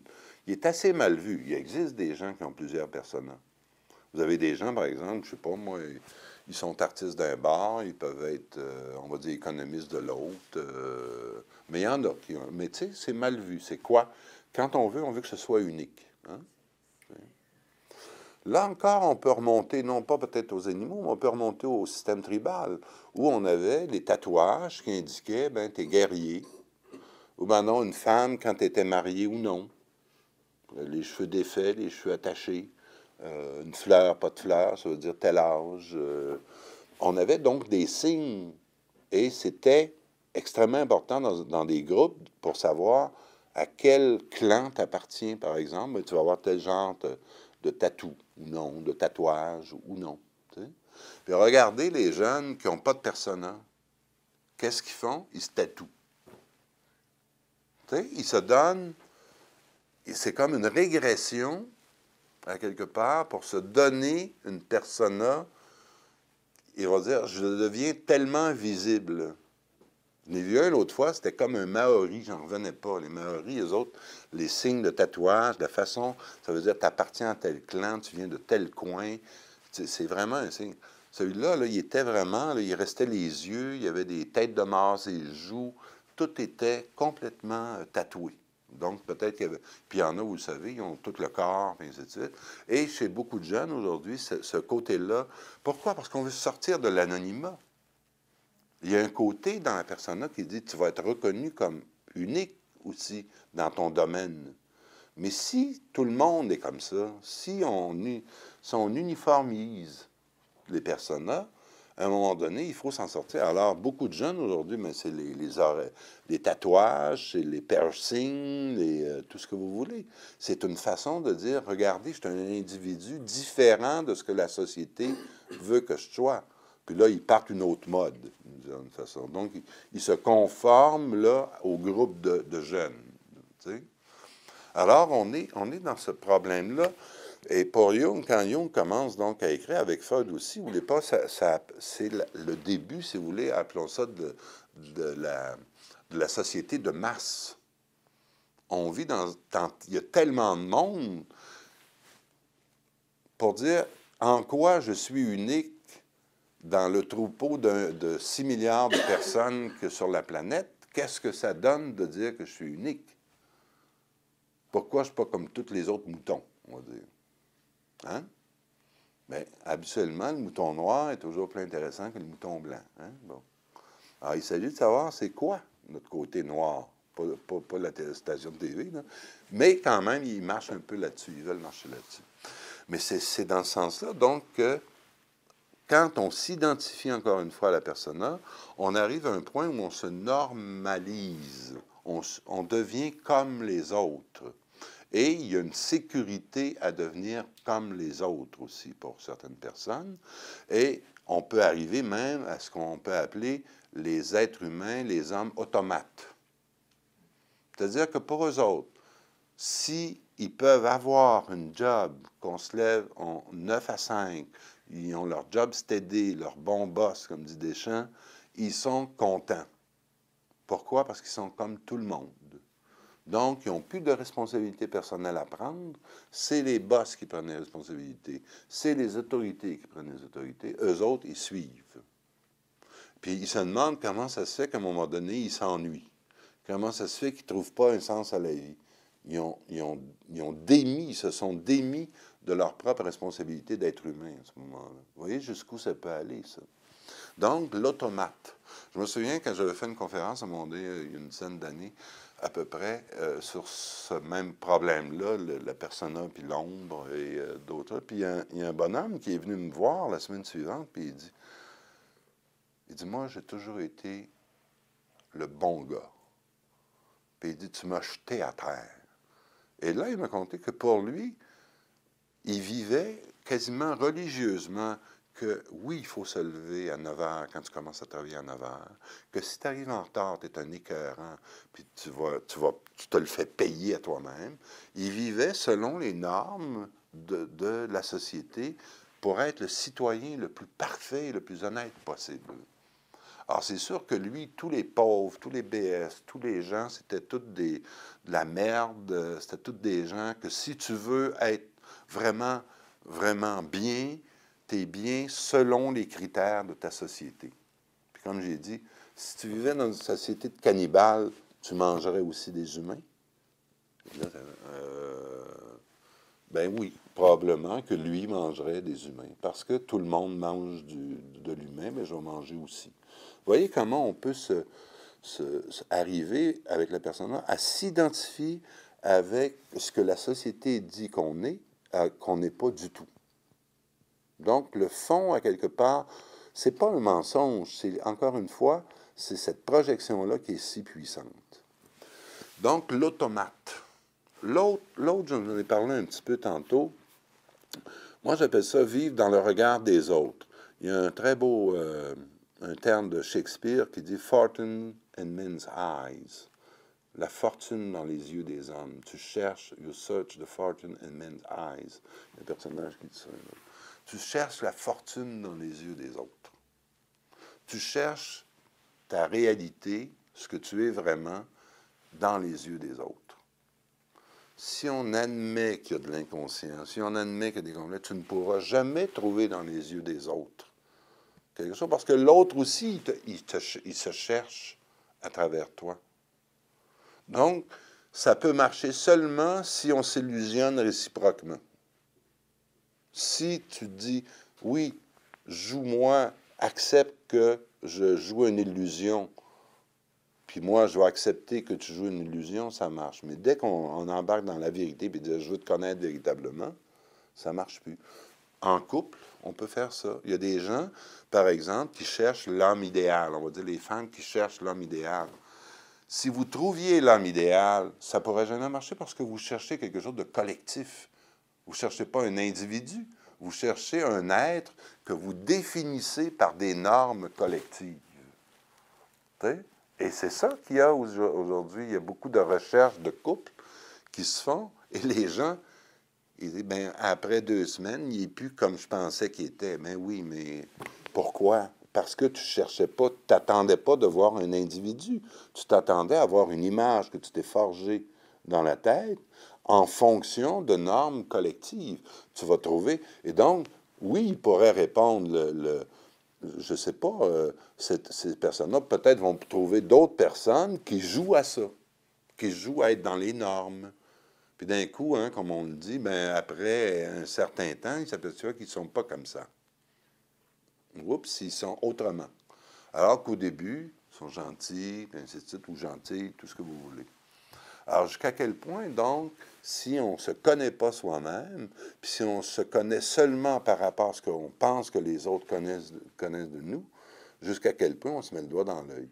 Et ça, c'est le cas, je trouve, aujourd'hui, de beaucoup, beaucoup de gens. Je trouve aussi, l'automate, c'est la séduction. C'est-à-dire que là, par exemple, je pourrais vous parler un peu de l'expérience de théâtre.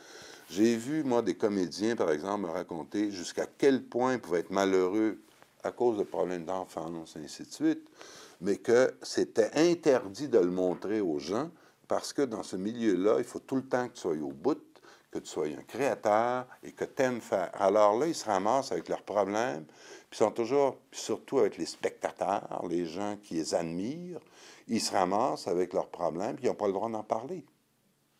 Parce que si tu es reconnu, tu es supposé être bien. Tu es supposé être correct. Hein? C'est supposé t'apporter du bonheur et puis la gloire et la renommée, donc tu es supposé être bien. Alors, des comédiens, je me souviens, celui qui s'est suicidé, là, Dédé Fortin, par exemple, le chanteur. Ça m'avait frappé, moi, quand on avait raconté cette histoire-là, qu'avant, personne n'avait remarqué. Et un avait dit, il m'avait dit, il parlait de ce gars-là, je peux plus continuer, j'ai trop mal, mais je sais pas à qui le dire et personne ne me croit. Hey, t'es le meilleur, t'es un des meilleurs aujourd'hui, tu vends des chansons, puis ainsi de suite. Ça se peut pas, on veut pas écouter ça. C'est le héros qui dit, ben, je suis faible, je suis un lâche. On va dire, hein, t'es pas un héros d'abord. Effectivement, donc, on a ça. Un autre bonhomme que j'ai eu en thérapie, un autre comédien, à un moment donné, très beau, donc, qui attirait des foules de belles filles, et il me dit, je suis dépassé, tanné. Il y a même des filles qui couchaient à sa porte, des fois, qui venaient, il y avait un immeuble, puis il y en a une, à un moment donné, elle avait amené son sac de couchage pour coucher dans le vestibule de l'immeuble, tellement elle voulait le voir tout le temps, tu sais. Il savait plus quoi faire, puis lui, il était homosexuel. Puis il le cachait, en plus. Alors là, il y avait son bout, tu sais. Il savait plus. Qu'est-ce qui provoquait ça chez la fille? C'est sa persona. Et lui, au moins, était capable de comprendre, c'est pas moi, ça. Et c'est ça qu'il y a un problème avec plein de ces vedettes-là, de ces gens-là, qui ne vivent que pour être vedettes. Alors, à un moment donné, quand ils vont voir en arrière de leur vie, mais c'est ça, t'apprends, ça se drogue sans arrêt, c'est suicidaire, c'est des vies complètement chaotiques, alors qu'ils te présentent, ils sont beaux, ils sont des héros quand ils jouent, et ainsi de suite, et ils deviennent des modèles, justement, de personas. Hollywood fournit à la planète, présentement, des modèles de personas, d'images, donc illusoires, c'est du film. Je ne dis pas que je compte les films, encore une fois, mais on les prend comme modèles. On va vivre comme eux autres, on va s'habiller comme eux autres, on va avoir supposément les valeurs qu'ils défendent comme eux autres. Alors, voyez jusqu'où c'est puissant. Il y a quelque chose dans nous qui a besoin de ces modèles-là. Alors, si on les trouve seulement dans des images collectives, qu'est-ce que ça fait? Ça nous collectivise d'une certaine façon. Ça nous fait perdre notre unicité. Et là, on en arrive à se demander qui suis-je, où vais-je, et toutes les questions afférentes. Pourquoi? Parce que on s'est identifié à des modèles collectifs. Et c'est un des énormes problèmes qu'on voit aujourd'hui en thérapie. Il y a des gens qui nous arrivent et ils disent, je ne sais pas qu'est-ce que je suis, c'est quoi un être humain? C'est quoi avoir une âme? Comme m'a déjà demandé quelqu'un. C'est quoi ça? C'est quoi ça, l'intérieur? Parce que on se définit, encore une fois, par l'extérieur. Alors, voyez jusqu'où ça peut aller. Si on s'identifie à la persona, il y a il y a plusieurs choses qui peuvent arriver. Mais il y a une chose, vous voyez, j'ai mis ombre juste en dessous de la persona. La persona, habituellement, dans nos, peut cacher l'ombre. Et peut même, certains vont dénier l'ombre. C'est-à-dire notre capacité à faire le mal, notre capacité à être croche, notre capacité à ne pas être normal, notre capacité ou nos incapacités dans différents domaines. Persona. Tu as l'avocat qui défend la loi et la justice, mais en dessous, il accepte des pots de vin de la mafia pour les défendre. En apparence, il est correct.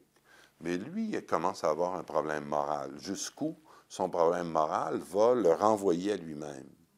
Un individu libre, c'est quelqu'un qui doit décider entre le bien et le mal, pour lui et pour les autres. C'est ça notre liberté, notre responsabilité. Si vous donnez votre responsabilité à la collectivité, vous allez dire, c'est la collectivité qui décide de ce qui est bien ou de ce qui est mal. C'est la collectivité qui va dire qu'un tel est mauvais ou non, selon qu'il brise ou non la persona qu'on attend du bon citoyen. Et ça peut aller jusqu'aux folies. Je ne sais pas, prenez en Californie, si tu fais 3 offenses de fil, tu as 10 ans de prison. Bien là, dernièrement, il y en a à tous les semaines, probablement à tous les mois. Il y en a un, sa 3e offense, il n'y avait plus d'argent parce qu'il y avait eu 2 peines avant. Il sort, il n'y a pas d'argent, il vole un pain. 10 ans. Et il y a toutes sortes de cas à cause de ça, puis les conservateurs, ils veulent avoir cette loi-là. Ça veut dire qu'on n'accepte pas que la personne, d'abord, peut se changer et qu'il y a une possibilité de se changer. Mais ce que les gens disent quand la personne va se changer, c'est qu'ils veulent qu'elle devienne un bon citoyen, honnête, qui va dénoncer même les pas bons, enfin. Quand on admet l'individu, on a une morale personnelle et la décision est prise par l'individu, non pas par la société. Et ça, on a reproché ça beaucoup à Jung, c'est-à-dire que la morale est individuelle et non pas collective. La morale collective, c'est bon pour le troupeau. Si vous voulez faire partie du troupeau, allez-y. Mais à ce moment-là, ça veut dire que vous en faites partie.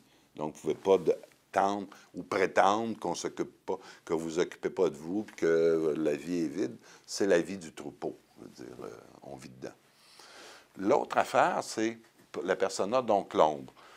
Le masque qui cache les... C'est pas nécessairement le mal là, qui est caché. Ça peut être des faiblesses de caractère, ça peut être la timidité, je parlais tantôt.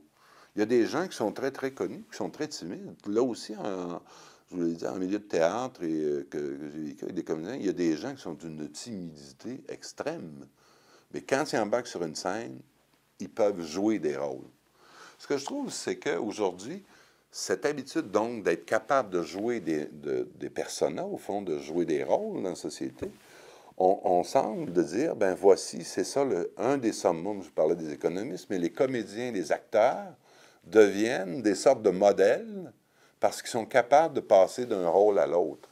Mais comme individus, comme tels, ils ont beaucoup de misère à se chercher, à se trouver eux-mêmes, puisque leur fond, leur jeu, c'est de trouver tout le temps quelqu'un d'autre. Alors, ce n'est pas nécessairement des gens qui vont trouver vraiment ce qu'ils sont, sinon, c'est des artistes. Mais quand on commence à dire, parce que ces gens-là ont cette habitude-là, donc ils deviennent animateurs, ils sont capables de jouer les animateurs, sont capables de jouer les modérateurs, sont capables de jouer, ils ont cette facilité-là. Et là, on leur dit, ah, voici, c'est eux qu'on doit écouter maintenant. Même chose pour les humoristes. Un humoriste va avoir une certaine renommée que parce qu'il devient une image collective de ce quoi on rit dans la société. Mais en soi, il y a certains humoristes qui ne sont pas drôles du tout. C'est quand ils arrivent à prendre... Hein, c'est ça, un bon humoriste, c'est celui qui réussit à faire rire le public de lui-même, au fond. Puis au Québec, on est rendu que c'est les humoristes qui sont rendus quasiment au top des artistes. Eux autres qui marchent le plus, c'est plus que les musiciens, c'est plus que les chanteurs, sauf Céline Dion qui est à Las Vegas. Mais ce sont les humoristes. Pourquoi? Parce qu'on est arrivé à une forme de cynisme, premièrement. Parce qu'on croit, donc, l'humoriste, c'est comme... Vous savez, le cynique, d'où ça vient? Ça vient du mot chien. Kynis, qui est un mot grec. À l'époque des philosophes à Athènes, il y avait Aristote, les péripatéticiens, ceux qui marchaient sur les chemins, si vous voulez, les voies, donc en philosophant, en dialoguant avec les disciples, avec les philosophes. Bon.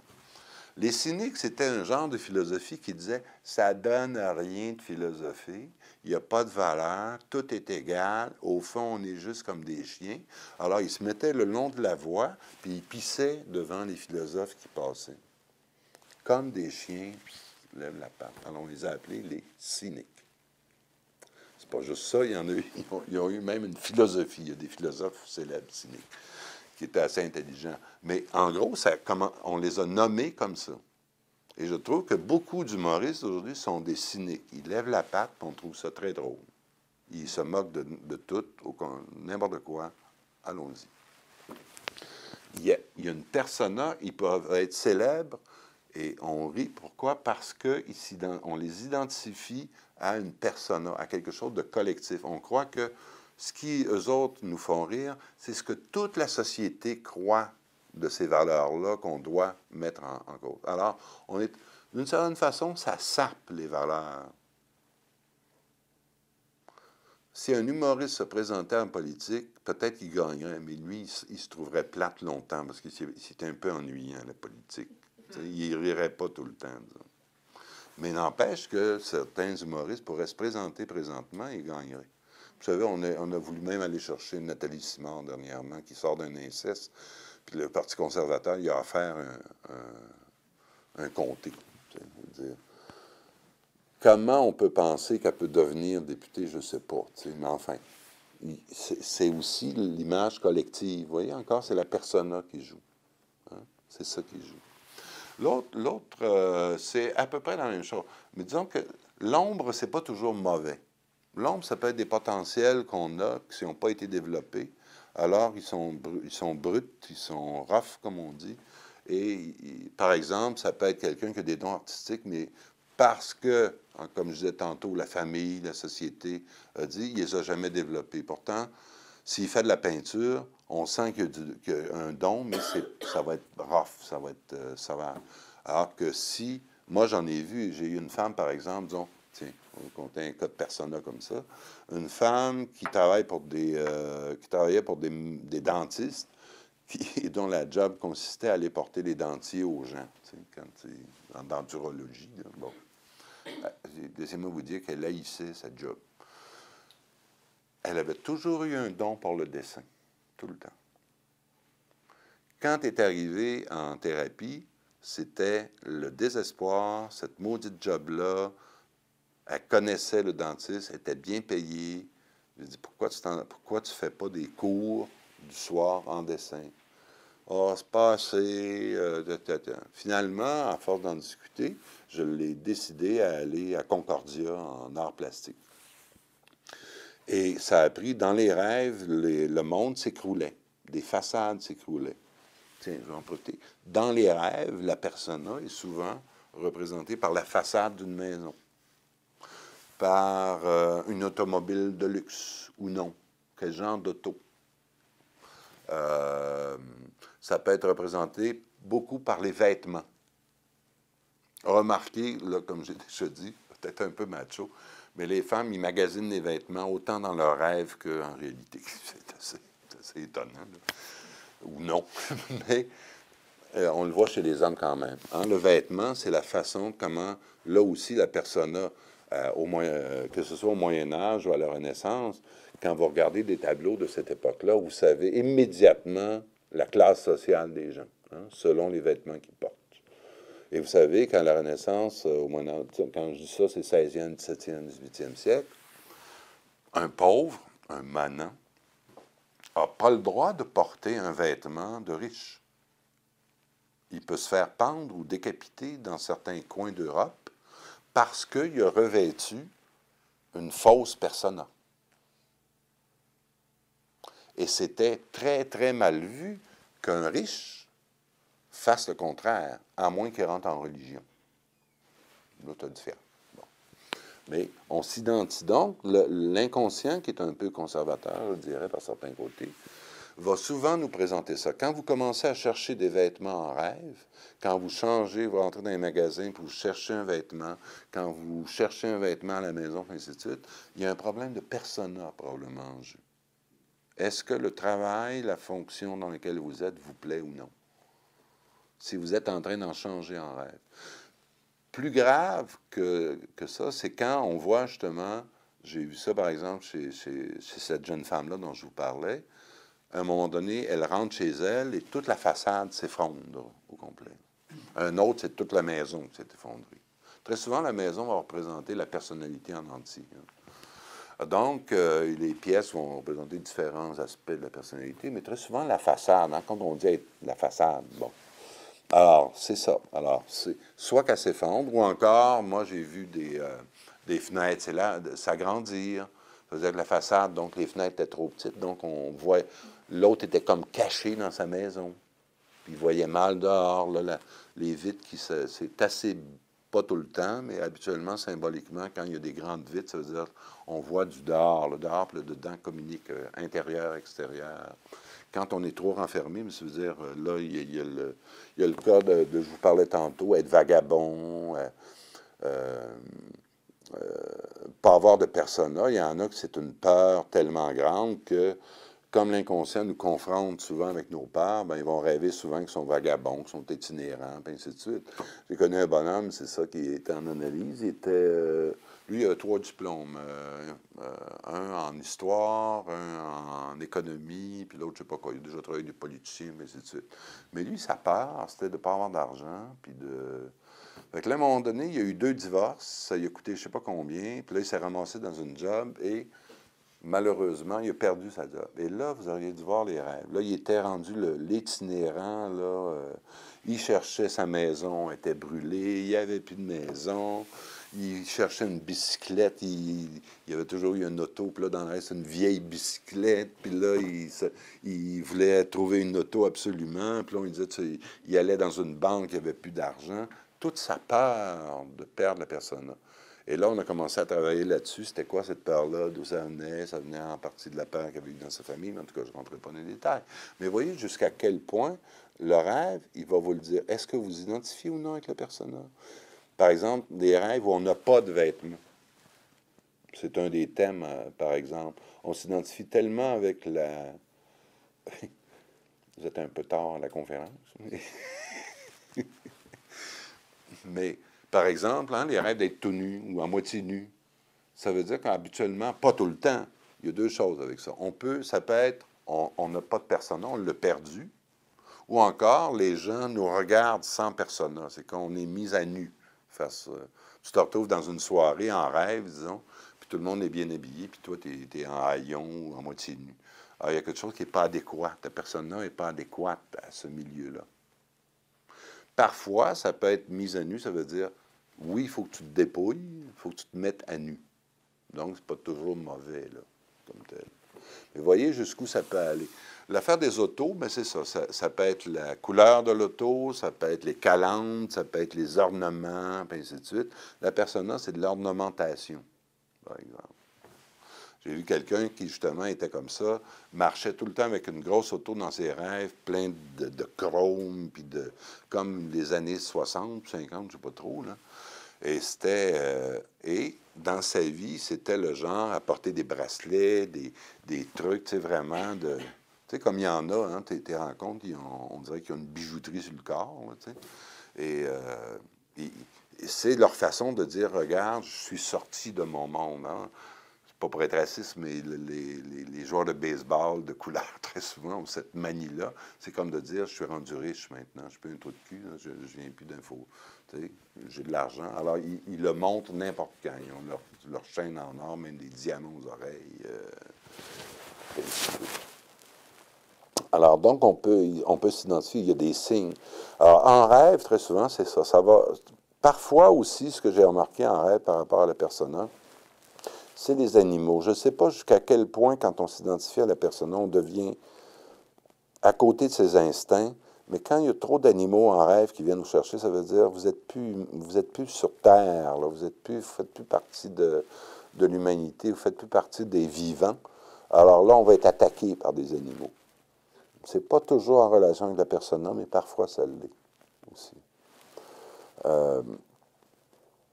L'autre affaire, c'est ça. C'est le lien avec le persona qui s'identifie avec les valeurs collectives. Donc, si on vit dans un milieu froid, austère, on devient seulement ça. Alors, pour un homme, c'est l'anima qui va y passer. L'anima, c'est la somme de ses émotions, la capacité de manifester, de dealer avec ses émotions. C'est sa capacité, on dit féminine chez l'homme, par exemple. Bien, chez l'homme qui s'identifie trop avec sa persona, très souvent, l'anima va devenir barbare. C'est-à-dire que là, il va avoir saut d'humeur, colère, parfois aussi, on appelle ça des idiosyncrasies, c'est-à-dire des comportements complètement Wagner qui se prenait pour le plus grand musicien de tous les temps. Bien, il y avait 3000 robes de chambre. Lui, son idiosyncrasie, c'était de ramasser des robes de chambre. Donc, ou encore, je ne sais pas, moi, la Madame Marcos, là, du président des Philippines, là, qui avait 30 000 paires de souliers. Ça veut dire qu'elle n'aimait jamais. Ça devient une idiosyncrasie. C'est une manie, d'une certaine façon, qui semble correspondre à l'énergie qui est mise à garder sa position de persona. On va accumuler des biens pour le prouver, mais des biens complètement inutiles. Hein? Alors, il y a beaucoup de cas comme ça. Ou encore, c'est par exemple, Howard Hughes, qui était un millionnaire américain, qui était un inventeur, qui avait une créativité. C'est lui qui a inventé le soutien pigeonnant, le soutien-gorge pigeonnant. mais aussi des avions, il y a toutes sortes de trucs. Mais à un moment donné, la persona, pouf, il n'en voulait plus. Alors là, il est devenu, il marchait, il était dans un hôtel à Las Vegas, il y avait tout le haut d'un hôtel, et il était en couche, il ne se coupait plus les cheveux ni les ongles, et c'était des Mormons qui s'occupaient de lui, qui l'ont volé d'ailleurs, qui ont pris une partie de sa richesse. Vous voyez, il a coupé sa persona, et il est devenu un homme même qui n'a plus de soin de lui-même. Tu sais, la persona aussi, c'est l'étiquette, encore une fois. Donc, l'étiquette, c'est toutes les normes de politesse. Hein? Quand on apprend, quand on veut avoir une bonne persona, si vous allez, je ne sais pas, moi, dans un milieu un peu huppé, ben il faut connaître la différence entre la grosse fourchette, la moyenne fourchette et la petite fourchette. Ça, c'est un détail. Il y a tout le reste là, qui marche avec la persona, avec le milieu. Vous voyez, au Japon, ils marchent beaucoup sur la persona. Et c'est très difficile de savoir qui est l'individu. J'ai connu des gens qui ont été au Japon. J'ai une de mes amies qui a été dans le Cirque du Soleil, puis ont été au Japon. Elle a toujours elle-même été très heureuse quand c'est arrivé, parce que ça faisait des années qu'elle s'intéressait au Japon et à l'écriture, calligraphie, le zen et tout ça. Et là-bas, elle dit, tu rencontres jamais de personnes, c'est toujours un masque.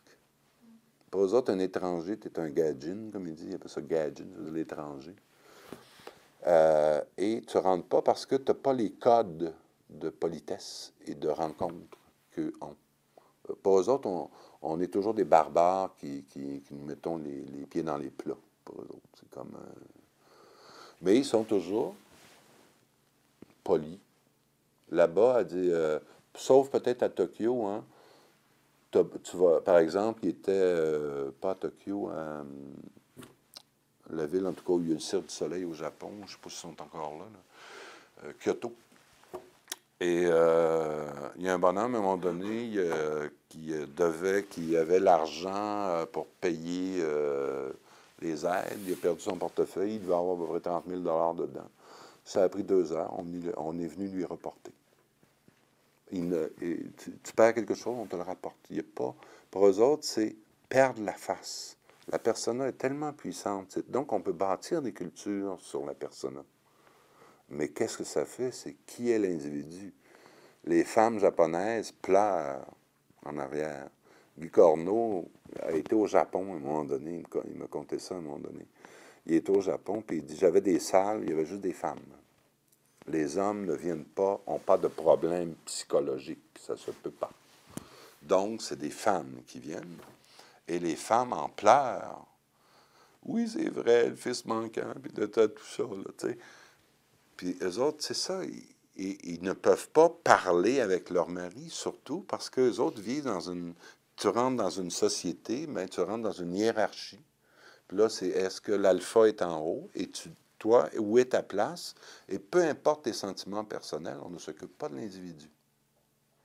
Alors, ça crée une norme, un esprit, et sont toutes, au fond, ou bien non, on admire que leur philosophie zen, et ainsi de suite, ou on les regarde et on dit, ils sont tous des moutons, parce qu'ils n'iront jamais en dehors de la norme.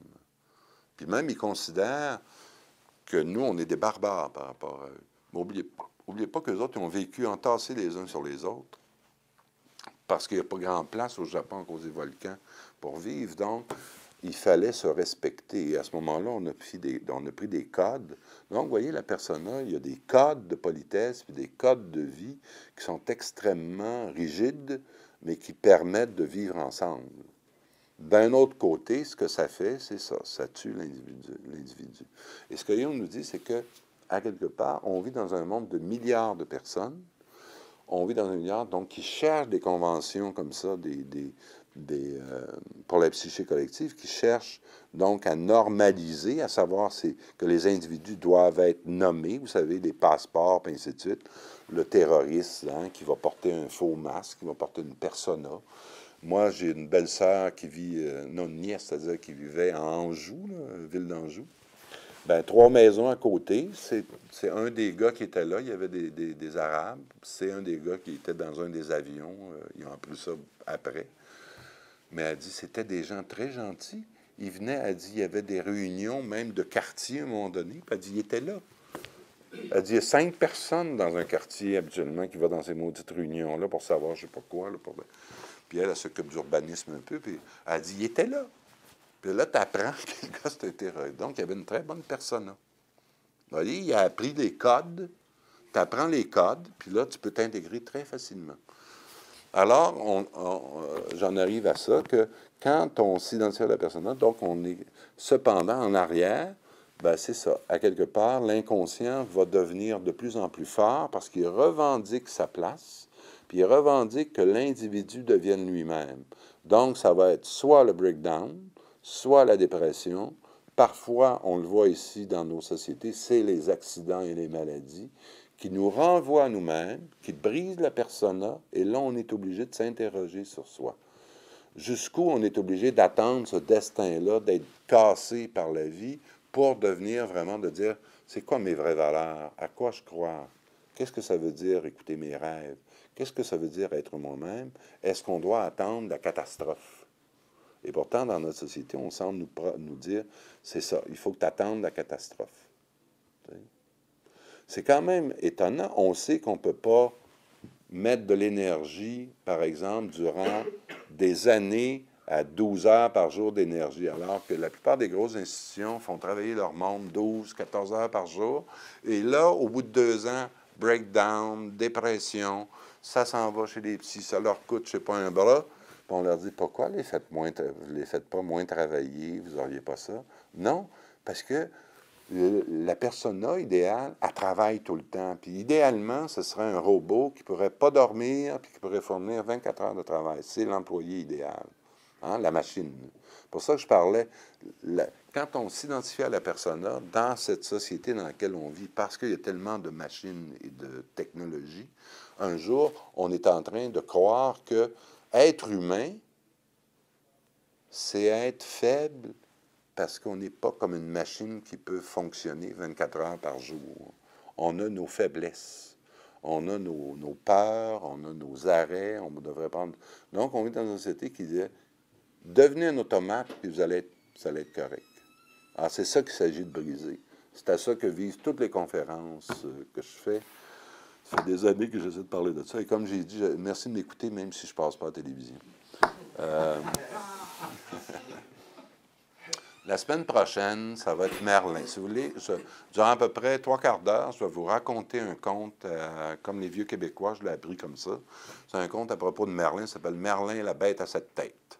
Puis là, on va voir c'est quoi Merlin comme symbole et force secourable qu'on appelle. C'est-à-dire, quand on va justement dans l'intérieur, quand on touche au rêve, quand on touche à l'inconscient, le moi n'est pas tout seul. Il y a des forces intérieures qui peuvent être secourables. Donc, ils peuvent nous aider à guérir de nos bobos.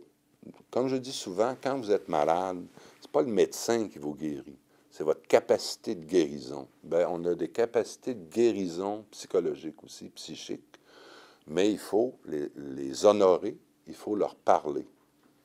Parce que, comme disait James Hillman, qui est un autre Jungien, c'est sur quel autel vous déposez vos offrandes.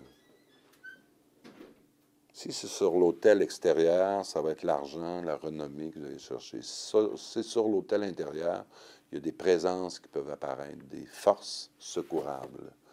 Que je vous souhaite à tous, soyez bénis dans vos rêves. Bon.